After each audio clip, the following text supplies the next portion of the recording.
Welcome back to my channel Creating New Story.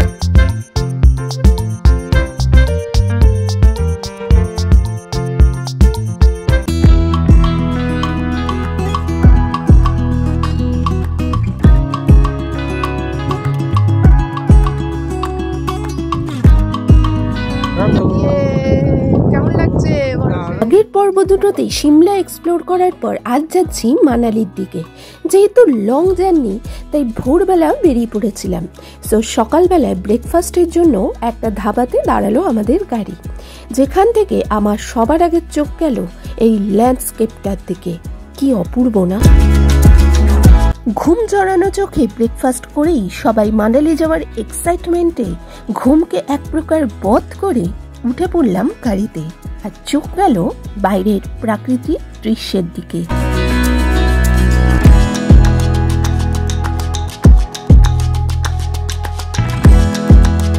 Shimla থেকে মানালি যাওয়ার যে মনোরম যাত্রাপথ, সেটা দেখে কেই বা মুগ্ধ না হয়ে পারে বলো তো? পথে যেতে যেতে একটা কথা মাথায় এলো, তোমাদেরকে বলি। চারিদিকের এই অপরূপ দৃশ্য দেখে এটা বলাই যায় যে গন্তব্যস্থলের থেকেও যাত্রাপথ যেন বেশি প্রাধান্য পেতে থাকে ক্রমশ। যত এগোচ্ছি চারিপাশ দেখে চোখ যেন জুড়িয়ে যাচ্ছে।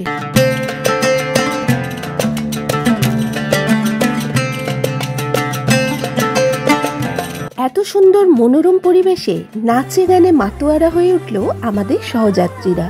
সাথে যোগদান করলো আমার মা, বাবা, কাকু, কাকিমা।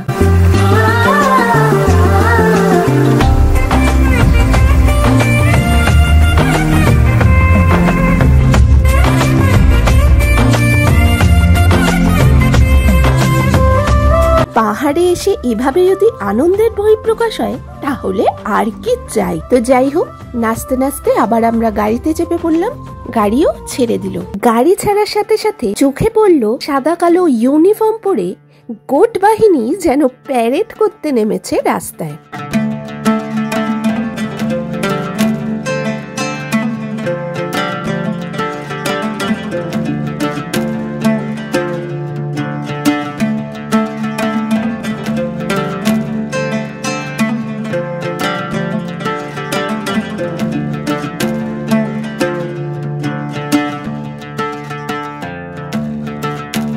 মানালি যাওয়ার পথে কিন্তু অনেকগুলো ছোট বড় টানেল পড়বে রাস্তায়, যার ভিতর দিয়ে যেতে বেশ একটা থ্রিলিং এক্সপিরিয়েন্স হচ্ছিল।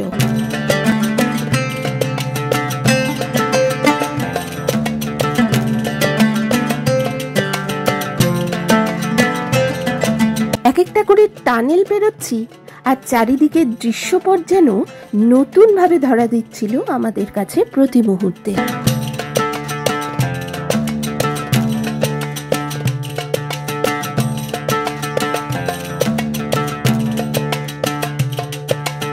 প্রকৃতির মনোরম সৌন্দর্য খানিকক্ষণ মুগ্ধতার সাথে দেখতে না দেখতেই আবার টানেল এসে যেন জানান দিল, রুকো, সবর করো, ये तो सिर्फ ट्रेलर है, पिक्चर तो अभी बाकी है मेरे दोस्त।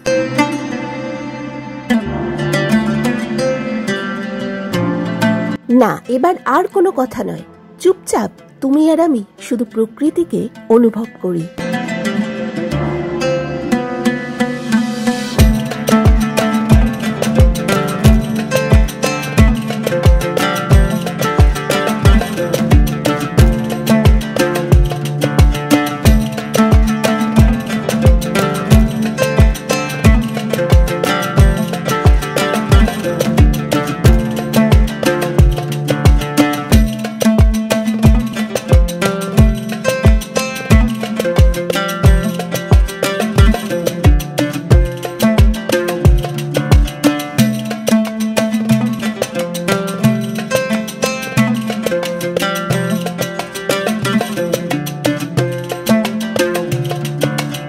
দেখতে পাচ্ছ তো, প্রতি মুহূর্তে ল্যান্ডস্কেপগুলো নতুন নতুন রূপে ধরা দিচ্ছে। পাহাড়ি রাস্তার এক একটা মোড় যেন আমাদের জন্য এক একটা অপরূপ প্রাকৃতিক পসরাজ সাজিয়ে অপেক্ষা করছে। যাওয়ার পথে পড়ল পান্ডো ড্যাম, যেটা বিয়াস নদীর উপর নির্মিত একটা বাঁধ, যা হিমাচল প্রদেশের মান্ডি জেলায় অবস্থিত। এখানে গাড়ি না থামলেও এখানে শান্ত মনোরম প্রাকৃতিক দৃশ্য যথার্থই উপলব্ধি করতে পারলাম।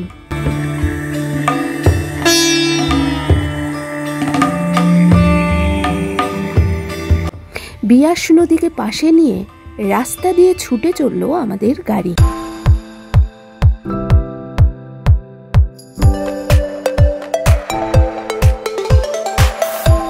এবার আমাদের গাড়ি দাঁড়ালো হানোগি ফুটব্রিজের কাছে, যেই ব্রিজের নিচ দিয়ে বয়ে চলেছে বিয়াস নদী। কি অপূর্ব লাগছে না এই ফ্রেমটা!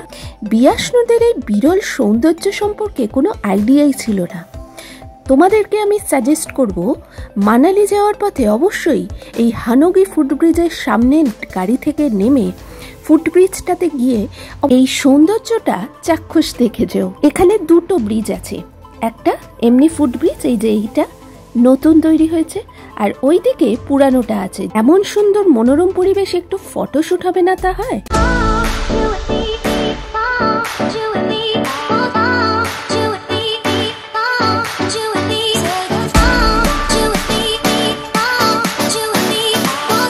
যে এইটা হলো পুরনো ব্রিজটা, যেটা হ্যাঙ্গিং ব্রিজ। এখান দিয়েও কিন্তু দারুণ ভিউ দেখাচ্ছি তোমাদের।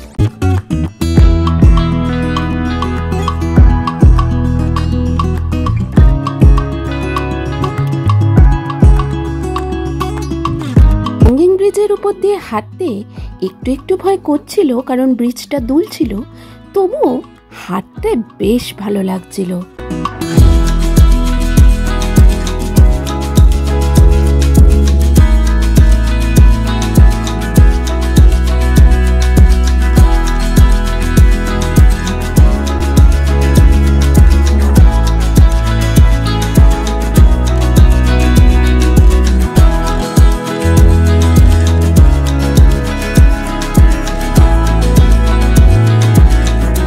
আমরা ঘুরে চা খেয়ে আবার উঠে পড়লাম গাড়িতে। গাড়িতে উঠতে না উঠতেই আবার টানেল পড়লো, যে টানেলের ভিতর দিয়ে ছুটে চললো আমাদের গাড়ি। টানেল পেরোলেই নিশ্চয়ই নতুন কোনো দৃশ্যপট আমাদের জন্য অপেক্ষা করছে।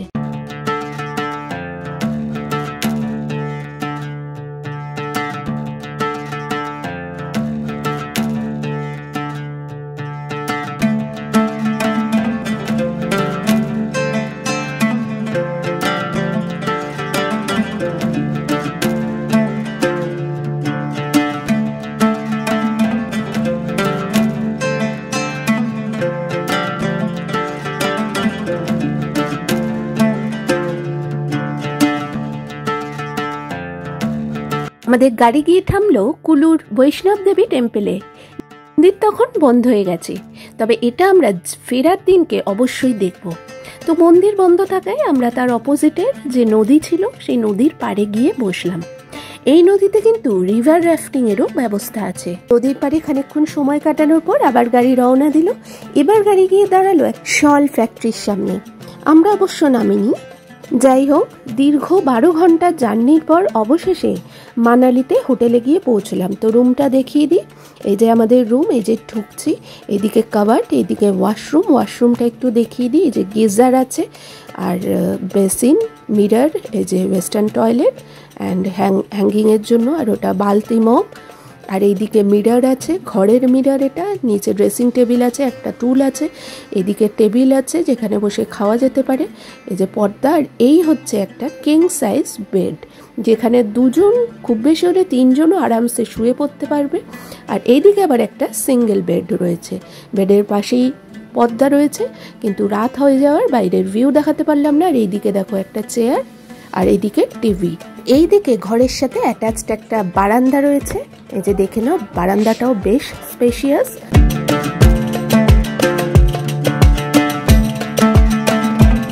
Good morning. তো এই দেখো, বিছানা থেকে সবে উঠলাম। হ্যাঁ, এই যে আমার পাশেই একদম পর্দা, জানলা, এই পর্দা আমি সরালাম। জাস্ট দেখো,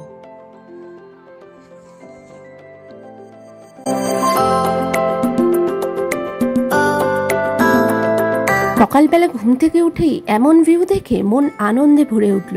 তো যাই হোক, তাড়াতাড়ি রেডি হয়ে চলে গেলাম ব্রেকফাস্ট করতে।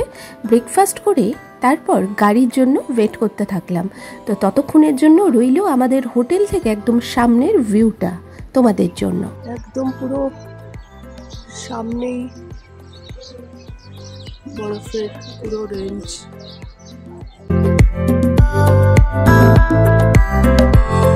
আমাদের গাড়ি এসে যাওয়ায় আমরা আবার গাড়িতে চেপে পড়লাম আজকে মানালির সাইট সিন করার কথা।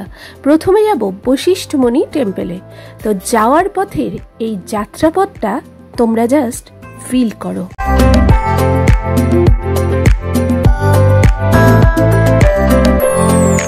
চারিদিকে শুধু বরফ শুভ্র পাহাড় আর নিচ দিয়ে বয়ে চলেছে বিয়াস নদী। এই জন্যই তো মানালির এত আমার ফেভারিট, কারণ ওই যে মানালির গন্তব্য যে কোনো গন্তব্যর থেকেও যাত্রাপথটা এত মনোরম যে তোমার এক মুহূর্তের জন্য চোখের পলক ফেলতে ইচ্ছা করবে না। প্রতি মুহূর্তে প্রকৃতি যেন নতুনভাবে তোমার কাছে ধরা দেবে। বশিষ্ঠমণি টেম্পল যাওয়ার জন্য আমাদের গাড়ি নামিয়ে দিল। নিচ থেকে আবার গাড়ি বুক করে উপরে উঠতে হবে টেম্পলের কাছে অবধি, পার গাড়ি 500 টাকা করে। তো আমরা উঠে পড়েছি রেন্টের গাড়িতে। বশিষ্ঠমণি টেম্পল যাওয়ার পথের রাস্তার চারিপাশটা জাস্ট দেখো কি অপূর্ব যে লাগছিল।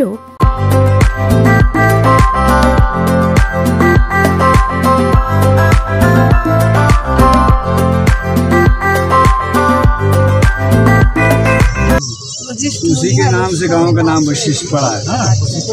नाम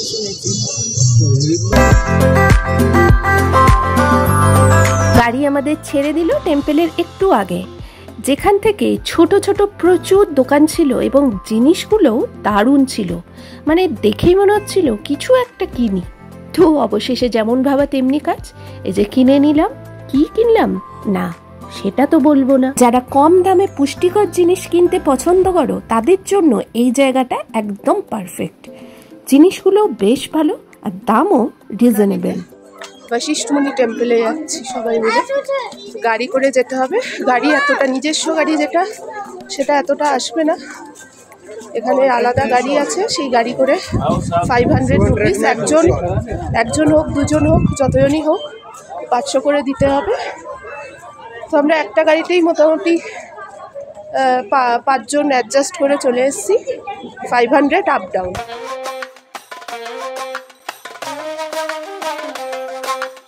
এই মন্দিরটি মহান ঋষি বশিষ্ঠের নামে উৎসর্গীকৃত, যিনি 7 জন মহান বৈদিক ঋষির মধ্যে সর্বাধিক শ্রদ্ধেয় একজন ঋষি, যিনি ভগবান রাম ও তার ভাইদের শিক্ষক ছিলেন। কাঠের তৈরি এই অপূর্ব টেম্পল বশিষ্ঠ টেম্পল, যার ভিতরে গ্রানাইট পাথরে তৈরি ঋষির একটি কালো মূর্তি স্থাপন করা রয়েছে এবং সেটাতে সাদা ধুতিতে মোড়ানো। এখানে একটি উষ্ণ প্রস্রবণও রয়েছে আর ভগবান রামেরও মন্দির রয়েছে।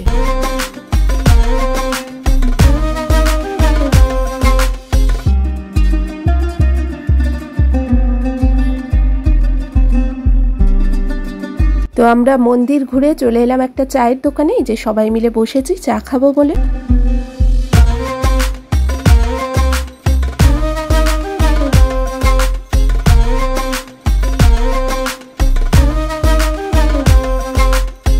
বশিষ্ঠমণি টেম্পলের ওখানে ঘুরে আমরা আবার গাড়িতে চলে এসেছিলাম। গাড়ি থেকে সোজা নিয়ে গেল হিড়িম্বা টেম্পলে। তো হিড়িম্বা টেম্পল থেকেও বেশ কিছুটা দূরে তোমাদের গাড়ি নামিয়ে দেবে। সেখান থেকে খানিকটা হেঁটে এলেই এই সিঁড়ি দিয়ে উঠলেই পড়বে হিড়িম্বা টেম্পল। মন্দিরের সিঁড়ির নিচটাতে এরকম ছোট ছোট দোকান রয়েছে। আমরা কেনাকাটা করে সিঁড়ি দিয়ে উপরের দিকে উঠলাম মন্দিরের দিকে। তো উপরটা জাস্ট দেখো, পুরো মন্দিরটি দেবদারু বন দ্বারা বেষ্টিত। এত সুন্দর প্রকৃতির মনোরম সৌন্দর্যের জন্য এইখানেতে প্রচুর বলিউড মুভি শুটিং হয়েছে, যেমন রোজা, ইয়ে জওয়ানি হ্যায় দিওয়ানি প্রভৃতি। এই হিড়িম্বা টেম্পল হলো মহাভারতের পাণ্ডুপুত্র ভীমের স্ত্রী হিড়িম্বার উদ্দেশ্যে উৎসর্গীকৃত একটি প্রাচীন গুহা মন্দির। আমরা যখন গেছিলাম তখন হিড়িম্বা টেম্পলের রেনোভেশনের কাজ চলছিল। হিড়িম্বা দেবীর মূর্তি দর্শনের জন্য মানালির এই পবিত্র মন্দির প্রাঙ্গণে প্রচুর দর্শনার্থীরা ভিড় করে। যাই হোক, আমরা হিড়িম্বা দেবীর মূর্তি সুন্দরভাবে দর্শন করে চলে গেছিলাম ঘটোৎকচের মন্দিরের দিকে। সেখানেও সুন্দর করে দর্শন সেরে মন্দির প্রাঙ্গণটা একটু ঘুরে ওই মন্দিরের সামনেই চমড়ি গায়ে, যেটাকে ইয়াক বলে, তার পিঠে কাকু আর মা চড়েছিল। তো সেটারই একটা ভিডিও রইল তোমাদের কাছে।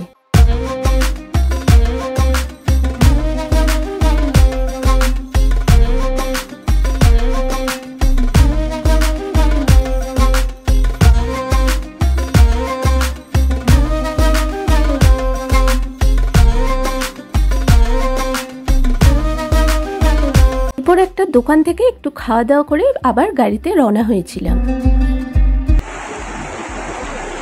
এরপর হোটেলে গিয়ে লাঞ্চ সেরে একটু রেস্ট নিয়ে বেরিয়ে পড়েছিলাম মানালির প্রধান যে প্রাণকেন্দ্র মল রোড, অর্থাৎ যেটাকে বলা হয় মানালির ম্যাল। মানালি এসে এই ম্যালে না এলে যেন মানালি ঘোরা সম্পূর্ণ হয় না। এই ম্যাল শপিং এর জন্য আদর্শ জায়গা। এখানে তিব্বতী ও হিমালয়ের হস্তশিল্প থেকে শুরু করে কুলু, কিন্নরের শাল, তিব্বতী নানা গয়না, উলের বিভিন্ন পোশাক যেমন কার্ডিগান, সোয়েটার, মাফলার, টুপি প্রভৃতি কিনতে পারবেন। এছাড়াও এই মেলে বিভিন্ন ধরনের রেস্টুরেন্ট ও ক্যাফে আছে, যেখানে পর্যটকরা খানিকক্ষণ সময় কাটাতে পারবেন। এই দেখো, মেলেতে কেমন গরম গরম ধোয়া ওঠা গোলাপ জামুন বিক্রি হচ্ছে।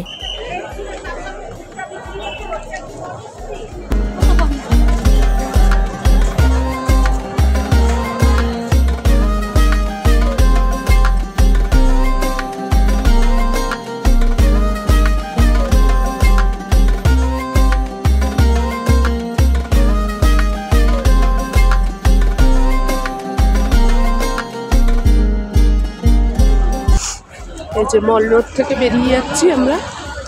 মল রোডে গেছিলাম, এখান থেকে এই যে বেরিয়ে যাচ্ছি, এইদিকে রোড।